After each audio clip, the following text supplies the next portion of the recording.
Bu Kexiansu, Jilid 6 bagian 3, Titok Siang Kuan Ho. Ada urusan. Apakah engkau mencari racun bumi itu, Lusan Lojin? Sebetulnya urusan lama, urusan perjodohan semenjak kecil. Antara Titok dan aku telah terdapat persetujuan untuk menjodohkan putraku Buswil yang ini dengan puterinya yang bernama Siang Kuan Hui. Akan tetapi, setelah keduanya menjadi dewasa, tidak ada berita dari Titok, sehingga hatiku merasa khawatir sekali. Aku sudah berusaha mencarinya, namun selalu sia-sia. Akhir-akhir ini, aku mendengar bahwa dia berada di Lokyang, akan tetapi setelah jauh-jauh kami bertiga mencarinya ke sana, ternyata dia tidak berada di sana pula. Sikap orang tua itu masih selalu aneh dan penuh rahasia. Hahaha, itu salahmu sendiri. Mengapa mengikat perjanjian dengan seorang iblis seperti Titok? Pat Jiu Kaiong, jangan bergurau. Ini urusan yang penting bagi kami. Karena itu, kami mengharap bantuanmu yang mempunyai banyak anak buah, agar suka menyelidiki di mana kami dapat bertemu dengan Titok Siang Kuan Ho. Baik, jangan khawatir, akan kusuruh anak buahku menyelidikinya. Kalian bermalamlah di sini, jangan tergesa-gesa pulang. Lusan Lojin menggeleng kepala. Sudah terlalu lama kami meninggalkan pondok. Kami hanya dapat bermalam untuk 1 malam saja, besok pagi-pagi kami harus melanjutkan perjalanan. Semalaman cukuplah, biar ku pergunakan untuk menjamu kalian sepuas hatiku. Tiba-tiba terdengar suara hiruk-pikuk di luar istana Raja Pengemis itu. Tak lama kemudian, 2 orang pengawal pribadi Kaiong masuk dengan muka pucat dan kelihatan takut. Ada apa? Mau apa kalian mengganggu kami? Kaiong membentak marah dan menurunkan cawan araknya keras-keras ke atas meja, sehingga meja itu tergetar. Pangcu, ampunkan kami berdua. Terpaksa kami mengganggu, karena ada peristiwa yang amat aneh, dan mengkhawatirkan kami semua. Apa yang terjadi? Hayo cepat ceritakan. Dengan wajah ketakutan, seorang di antara 2 orang pengawal itu lalu menceritakan apa yang baru saja terjadi di luar istana. Karena Pangcu sedang menjamu tamu, para pengawal menjaga di luar, dan mereka sedang mengagumi seekor ayam jago kesayangan Pat Jiu Kaiong. Raja Pengemis itu memang suka sekali memelihara ayam jago, dan kadang-kadang mengadunya. Pagi hari itu, seperti biasa, seorang pelayan memandikan dan memberi makan ayam jago itu, dan memuji-mujinya sebagai jago peranakan tanah selatan yang amat baik. Tiba-tiba, ayam jago itu menggelepar di dalam kedua tangannya, darah muncrat, dan ayam itu mati. Dadanya ditembusi sehelai benda lembut, yang kemudian ternyata adalah sebatang daun. Di tangkai daun itu terdapat sehelai kain yang ada tulisannya. Kami telah meloncat, dan mencari di sekeliling, akan tetapi tidak ada bayangan seorang pun manusia, Pangcu. Agaknya hanya iblis saja, yang dapat menggunakan sehelai daun untuk menyambit dan membunuh ayam jago, dan...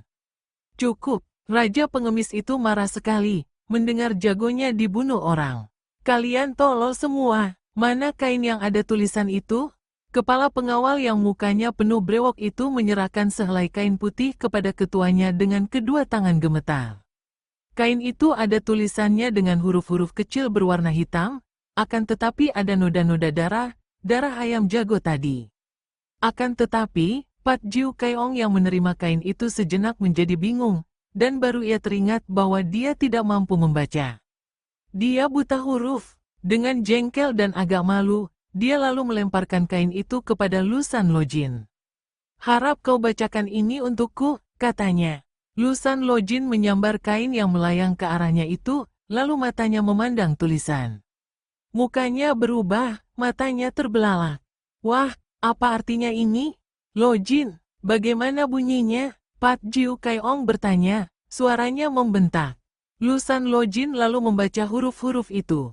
Malam ini, semua makhluk hidup yang tinggal di rumah Pat Jiu Kaiong, dari binatang sampai manusia akan kubasmi habis. Ratu Pulau Es, Pat Jiu Kaiong tertawa. Siapakah dia? Aku tidak mengenalnya. Hai pelawak, dari manakah yang main-main seperti ini? Hahaha, biar dia datang, hendak kulihat bagaimana macamnya. Kaiong, harap jangan main-main. Biarpun hanya seperti dalam dongeng, nama Pulau Es amat terkenal. Katanya penghuninya memiliki kepandaian seperti dewa, apalagi dahulu yang terkenal dengan sebutan Pangeran Han Tiong. Hahaha, siapa peduli? Aku tidak ada permusuhan dengan Han Tiong, bahkan dia yang pernah mengganggu aku. Mengapa sekarang ada ratu dari sana, hendak membunuhku dengan ancaman sesombong itu? Aku tidak percaya. Hei, pengawal, apakah kalian tahu akan isi surat? Dua orang pengawal itu mengangguk. Sudah, Pangcu, apa kalian takut? Tidak, Pangcu. Hanya amat aneh itu. Sudahlah, setelah kalian tahu isinya, hayo kalian 12 orang melakukan penjagaan yang ketat, terutama malam ini. Kita jangan mudah digertak lawan yang membadut. Biarkan dia datang, kita tangkap dia, dan kita permainkan dia, hahaha. Kaiong, harap hati-hati, kata Lusan Lojin setelah para pengawal itu keluar dari ruangan itu. Hahaha, mengapa khawatir? Apalagi baru seorang badut. Biar Han Tiong sendiri yang datang, setelah kini Hiat Chiang Hwatsut kulatih sempurna, aku takut apa? Kakek dari Lusan itu kelihatan ragu-ragu, akan tetapi untuk menyatakan bahwa dia takut, tentu saja dia tidak mau. Dengan hati berat, dia bersama dua orang anaknya menemani tuan rumah makan minum, dan bercakap-cakap sampai lewat tengah hari. Kemudian, mereka dipersilakan mengasuh sejenak dalam kamar tamu, akan tetapi menjelang senja, mereka sudah dipersilakan makan minum lagi. Sekali ini, mereka benar-benar takjub melihat Pat Jiu Kaiong kini bertukar pakaian malam yang indah dan mewah. Mengingat betapa siang tadi Kaiong merupakan seorang pengemis yang berpakaian butut, dan kini seperti seorang raja, benar-benar membuat Lusan Lojin hampir tertawa, seperti melihat seorang badut pemain lenong. Dan hidangan yang dikeluarkan di meja juga istimewa, jauh lebih lengkap daripada siang tadi. Haha, ayo makan minum. Kita berpesta sampai kenyang, kata tuan rumah itu mempersilakan tamu-tamunya. Setelah hidangan tinggal sedikit, dan perut mereka kenyang sekali, Pat Jiu Kaiong mengusap-ngusap bibirnya yang berminyak dan perutnya yang gendut. Matanya memandang ke arah Bu Swi Liang dan Bu Swi Nio penuh gairah. Lalu dia berkata, kata-kata yang sama sekali tidak pernah disangka oleh para tamunya, dan yang membuat mereka terkejut setengah mati. Lusan Lojin, sekarang kau tidurlah dalam kamarmu, dan jangan hiraukan badut yang hendak mengganggu. Adapun dua orang anakmu ini, yang cantik jelita dan tampan gagah, biarlah mereka berdua bersenang-senang dengan aku dalam kamarku, hahaha. Kaiong, Lusan Lojin membentak. Apa maksud kata-katamu ini? Pat Jiu Kaiong memandang tamunya sambil tersenyum lebar. Apa maksudnya? Swi Liang begini tampan gagah, dan Swi Nio cantik jelita dan segar, sungguh aku suka sekali kepada mereka. Kalau mereka berdua bersama dengan aku dalam kamarku, tentu mereka akan terlindung dan, aku ingin sekali bersenang-senang dengan mereka, tidur-tiduran dengan mereka sejenak. Kaiong, apa kau gila? Lusan Lojin hampir tak dapat percaya akan pendengarannya sendiri. Mengapa? Apa salahnya aku tidur dengan dua orang keponakanku ini? Tak tahan aku melihat puterimu yang muda dan cantik segar, juga putramu yang tampan dan ganteng ini. Anak-anak baik, marilah kalian layani pamanmu. Keparat, Lusan Lojin melompat ke depan. Dua orang anaknya yang berada di belakangnya pun sudah siap dengan pedang di tangan. Pat Jiu Kaiong, harap kau jangan main gila, dan jelaskan apa sebabnya perubahan sikapmu ini. Mau apa engkau dengan anak-anakku? Hahaha, siapa main gila? Sebelum kalian muncul, tidak pernah ada terjadi apa-apa di sini. Akan tetapi, begitu kalian muncul pula orang aneh yang membunuh ayamku, dan mengeluarkan ancaman. Siapa lagi kalau bukan teman dan kaki tanganmu? Dan kau tentu sudah mendengar bahwa Pat Jiu Kaiong tidak pernah menyia-nyiakan kecantikan seorang darah remaja seperti puterimu ini, dan putramu yang tampan ini tentu memiliki otak yang bersih, darah yang segar, dan sungsung yang kuat.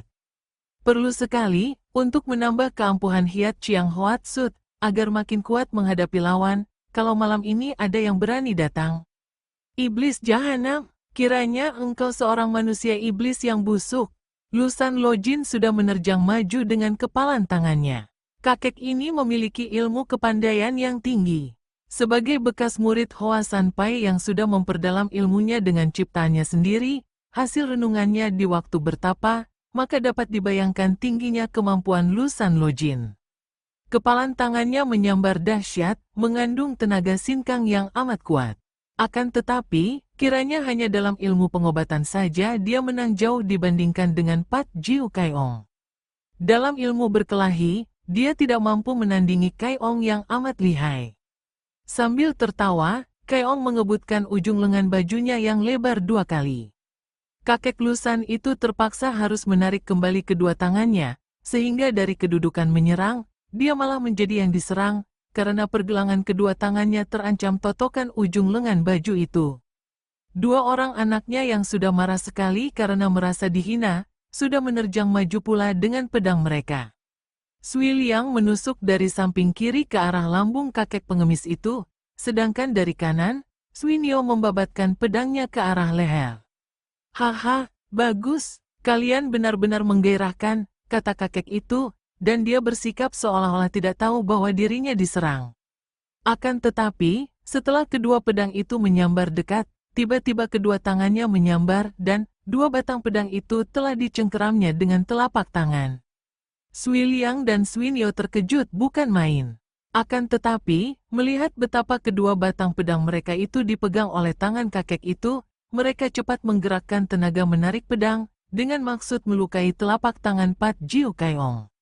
Namun, usaha mereka ini sia-sia belaka, pedang mereka tak dapat dicabut, seolah-olah dicengkeram jepitan baja yang amat kuat. Manusia tak kenal budi, wir, tartar. Pat Jiu Kaiong merasa terkejut melihat sinar kuning menyambar. Ternyata bahwa Lusan Lojin melolos sabuknya yang berwarna kuning, dan kini menggunakan sabuk itu sebagai senjata. Kakek ini memang memiliki tenaga sinkang yang kuat, dan memainkan sabuk sebagai senjata sudah merupakan keahliannya. Sabuk lemas di tangannya itu dapat bergerak seperti pecut, dapat pula menjadi sebatang senjata yang kaku, dengan pengerakan sinkangnya. Krek-krek-kek, 2 batang pedang itu patah-patah dalam cengkeraman Pat Jiu Kaiong. Sambil melompat mundur, menghindarkan sambaran ujung sabuk, raja pengemis ini menyambitkan 2 ujung pedang yang dipatahkannya ke arah Lusan Lojin. Terang-terang, 2 batang ujung pedang itu terlempar ke lantai, ketika ditangkis oleh ujung sabuk atau ikat pinggang. Kini Lusan Lojin mendesak ke depan dengan putaran senjatanya yang istimewa. Sedangkan kedua orang anaknya telah mundur, dan hanya menonton di pinggir, karena mereka terkejut menyaksikan pedang mereka dipatahkan begitu saja oleh kedua tangan lawan. Mereka sama sekali tidak berdaya, dan tidak berguna membantu ayah mereka. Pada saat itu, muncullah 4 orang pengawal yang mendengar suara ribut-ribut. Melihat mereka, Pat Jiu Kaiong berkata, "Tangkap 2 orang muda ini. Akan tetapi awas, jangan lukai mereka." 4 orang pengawal itu segera menubruk maju, hendak menangkap Sui Liang dan Sui Nio. Tentu saja kakak beradik ini melawan sekuat tenaga. Akan tetapi, biarpun keduanya memiliki ilmu silat tinggi, namun 4 orang pengawal itu pun merupakan murid-murid terpandai dari Pat Jiu Kaiong. Ketika 2 orang di antara mereka menggunakan tongkat, dalam belasan jurus saja Sui Liang dan Sui Nio dapat ditotok roboh dan lumpuh. "Hahaha, belenggu kaki tangan mereka baik-baik. Kemudian lempar mereka ke atas tempat tidurku, hahaha." Pat Jiu Kaiong tertawa sambil menyambar tongkatnya. Setelah bertongkat, maka kini dia menghadapi Lusan Lojin dengan lebih leluasa. Kakek dari Lusan itu marah bukan main, melihat putera dan puterinya digotong pergi dari ruang itu. Dia mengejar dan menggerakkan ikat pinggangnya, namun Pat Jiu Kaiong menghadangnya sambil tertawa-tawa, dan menyerangnya dengan tongkatnya, sehingga terpaksa kakek Lusan itu melayaninya bertanding. Pertandingan yang amat seru, dan diam-diam Pat Jiu Kaiong harus mengaku bahwa ilmu kepandaian kakek yang pernah menolongnya ini memang hebat. "Pat Jiu Kaiong, benar-benarkah kau lupa akan budi orang? Aku pernah menyelamatkan nyawamu, apakah sekarang engkau mencelakakan kami bertiga?" Lusan Lojin berkata membujuk, karena khawatir melihat nasib puterinya. "Hahaha, Dahulu memang engkau pernah menolongku, akan tetapi sekarang kalian datang dengan niat buruk. Tidak, kau salah duga. Kami tidak ada sangkut pautnya dengan si pembunuh ayam. Hahaha, Lusan Lojin. Kalian menyelundup ke dalam, dan bergerak dari dalam, sedangkan setan itu bergerak dari luar. Begitukah? Tongkat di tangan Pat Jiu Kai Ong menyambar ganas. Plak-plak, ujung sabuk kakek Lusan menangkis 2 kali, akan tetapi dia merasa betapa telapak tangannya tergetar, tanda bahwa tenaga si Raja Pengemis itu benar-benar amat kuat. Pat Jiu Kai Ong, kau salah menduga, kami tidak ada hubungan dengan musuh yang datang. Lepaskan kedua anakku, dan aku berjanji akan membantumu menghadapi musuh gelap itu. Wah, berat kalau disuruh melepaskan. Lusan Lojin, dengar baik-baik. Aku tergila-gila melihat anak-anakmu. Pinjamkan mereka kepadaku untuk 1-2 malam, dan kau bantu aku menghadapi musuh. Baru aku akan membebaskan kalian. Iblis busuk. Lusan Lojin marah sekali. Dengan nekat, dia lalu mengerahkan seluruh tenaga untuk melawan Raja Pengemis ini. Dia maklum bahwa betapapun juga, hati yang kotor dari Raja Pengemis itu tidak mudah dibujuk. Satu-satunya jalan untuk menolong anak-anaknya ialah melawan mati-matian. Plakek, tiba-tiba ujung sabuk melibat tongkat, keduanya saling betot untuk merampas senjata. Tidak mudah bagi mereka untuk dapat berhasil merampas senjata lawan, dan kesempatan ini dipergunakan oleh Pat Jiu Kai Ong untuk menggerakkan tangan kirinya dengan telapak tangan terbuka ke arah lawan. Lusan Lojin terkejut melihat telapak tangan yang menjadi merah seperti tangan berlumuran darah itu. Dia belum pernah mengenal ilmu Hiat Chiang Hwatsut dari Raja Pengemis itu, namun dia pernah mendengar akan hal ini, tahu pula betapa keji dan berbahayanya ilmu itu. Akan tetapi, untuk mengelak dia harus melepaskan sabuknya, dan hal ini pun amat berbahaya. Dengan senjata itu saja dia masih kewalahan melawan Pat Jiu Kai Ong, apalagi tanpa senjata. Maka dengan nekat, dia lalu menggerakkan tangan pula, menyambut pukulan itu. Des, aduh, 2 telapak tangan bertemu, dan akibatnya tubuh Lusan Lojin terjengkang dan terbanting ke atas lantai. Mulutnya mengeluarkan darah segar, dan matanya mendelik. Kakek ini pingsan, dan menderita luka dalam yang amat parah. Lempar dia di kamar tahanan. Pat Jiu Kai Ong berkata sambil tertawa. Setelah tubuh kakek yang pingsan itu digusur pergi oleh para pengawalnya, Pat Jiu Kai Ong menghampiri meja di mana dia tadi menjamu para tamunya, menyambar guci arak, dan menenggaknya habis. Kemudian, sambil tertawa-tawa dia memasuki kamarnya. Pemuda dan pemudi sibuk itu sudah rebah terlentang di atas pembaringan Pat Jiu Kai Ong yang lebar, dalam keadaan terbelenggu kaki tangannya. 5 orang selirnya menjaga di situ. Ketika Pat Jiu Kai Ong masuk sambil tertawa gembira, Bu Swiliang memandang dengan mata melotot penuh kebencian. Akan tetapi, Bu Swinyo memandang dengan mata terbelalak ketakutan, dan mencucurkan air mata. Pat Jiu Kai Ong menghampiri pembaringan, menggunakan tangannya untuk membelai dan menghusap pipi Swinyo dan Swiliang. Manis, jangan menangis, dan kau jangan marah. Aku akan menemani kalian, dan bersenang-senang sepuas hati, setelah kami menangkan musuh gelap yang mengancam, kata Raja Pengemis. Dia menengok ke arah 5 orang selirnya dan berkata garang. Temani mereka, jaga baik-baik jangan sampai ada yang lolos. Kalau ada apa-apa, cepat berteriak memanggil para pengawal. Mengerti, 5 orang selir itu mengangguk, dan kakek itu meninggalkan kamar lagi. Sebelum orang yang membunuh ayam jagonya dan yang mengirim surat ancaman itu dapat ditangkap atau dibunuh, tentu saja dia tidak bernafsu untuk bersenang-senang dengan 2 orang muda yang tertawan itu. Dia percaya penuh bahwa menghadapi seorang pengacau saja, para pengawalnya akan dapat mengatasinya, akan tetapi dia harus berhati-hati, dan ikut melakukan penjagaan sendiri. Setelah keadaan benar-benar aman, barulah dia boleh bersenang-senang. Dia belum yakin benar apakah musuh gelap itu ada hubungannya dengan Lusan Lojin dan kedua orang anaknya.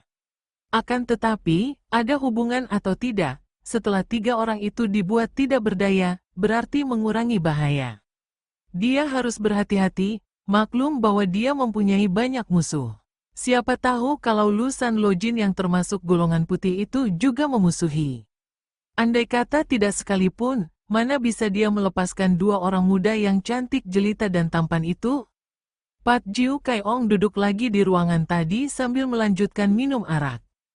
Dia maklum bahwa malam ini, 12 orang pengawalnya pasti menjaga dengan tertib dan penuh kewaspadaan. Ingin dia tertawa keras-keras, mengusir kesunyian malam yang mendatangkan perasaan tidak enak.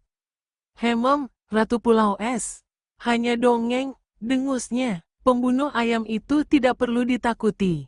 Andai kata dia mampu mengalahkan 12 orang pengawalnya, hal yang sukar dipercaya, masih ada dia sendiri. Hiat Chiang Hwatsut, ilmu yang dilatihnya belasan tahun, kini telah dapat diandalkan. Tadi pun ilmu itu telah merobohkan Lu San Lojin, padahal ia hanya menggunakan sebagian kecil tenaganya saja. Dia tidak takut, aku tidak takut, serunya kuat-kuat. Datanglah kamu, hai Ratu Pulau Es Keparat. Hahaha, para pelayan sudah menyalakan lampu-lampu penerangan, dan atas perintah para pengawal, pelayan-pelayan ini menambah jumlah lampu, sehingga keadaan di seluruh gedung itu menjadi terang.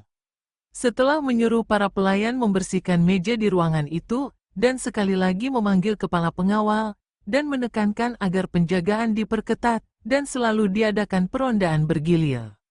Pat Jiu Kai-ong lalu duduk bersila di dalam ruangan itu, untuk mengumpulkan tenaga, dan mempertajam pendengarannya. Biarpun dia berada di dalam istana, namun dia ikut pula menjaga, dan meronda, mempergunakan ketajaman pendengarannya untuk menangkap semua suara yang tidak wajar di luar istana. Malam makin larut, dan keadaan sunyi sekali di istana itu dan sekitarnya.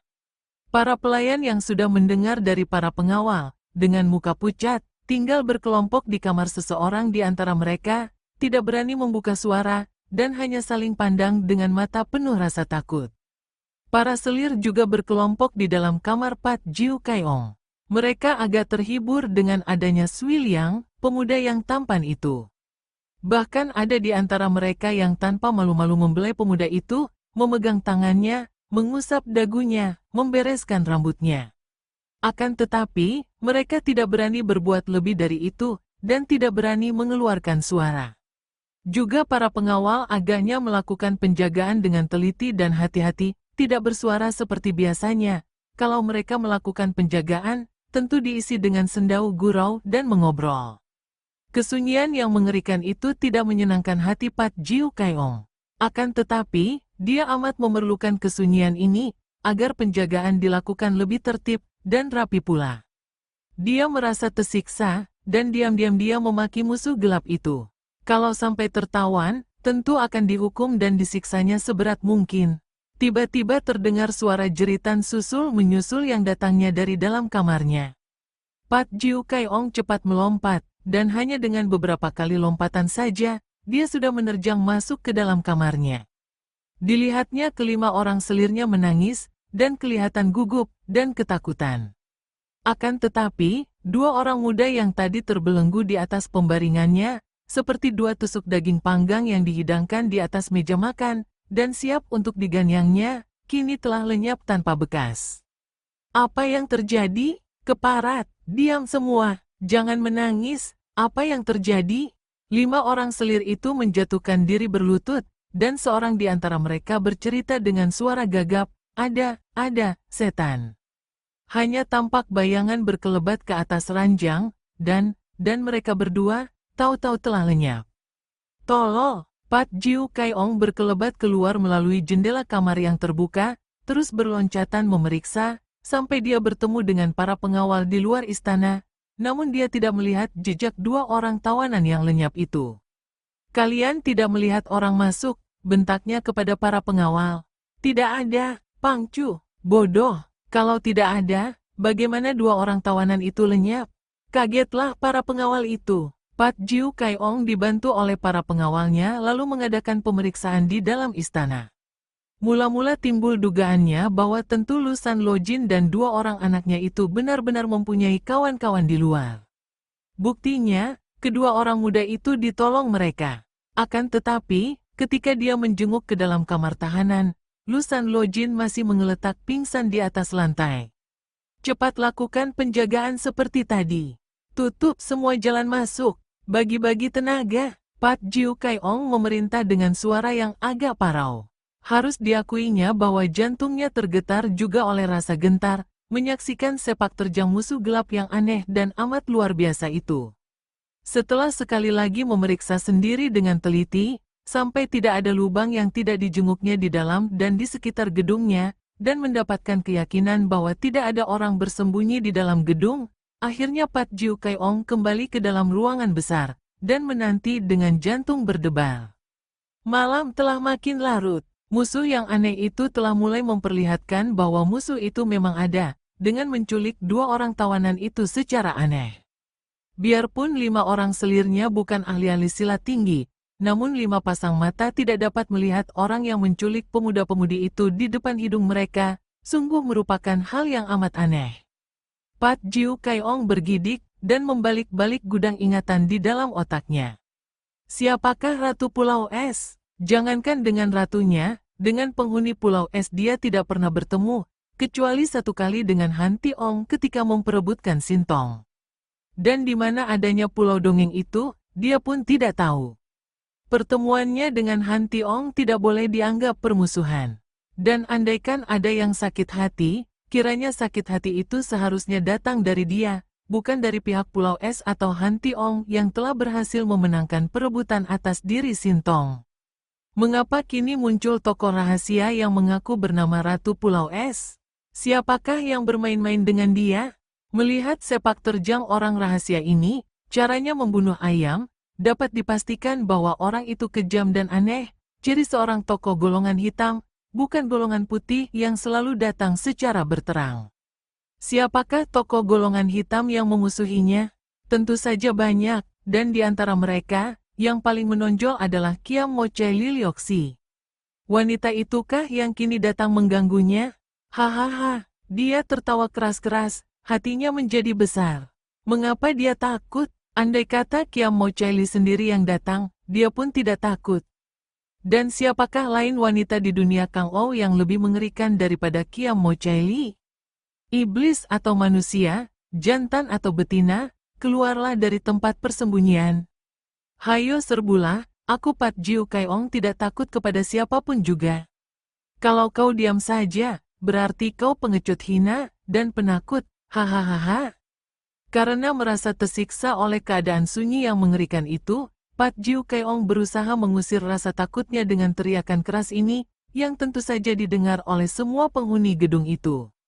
Dan agaknya, sebagai sambutan atas tantangannya, tiba-tiba terdengar suara ayam jagonya yang berada di belakang, di kandang ayam, berkeruyuk keras sekali. Hahaha, Pat Jiu Kai-ong tertawa mendengar ayamnya sendiri yang menjawab, akan tetapi tiba-tiba dia terkejut, dan mukanya berubah. Kok, suara ayam kesakitan ini memutus keruyuk ayamnya setengah jalan. Suara ini disusul dengan suara berkotek riuh dari ayam-ayam betina di dalam kandang, seolah-olah ada sesuatu yang mengganggu mereka. Akan tetapi suara berkotek ini pun selalu berhenti setengah jalan.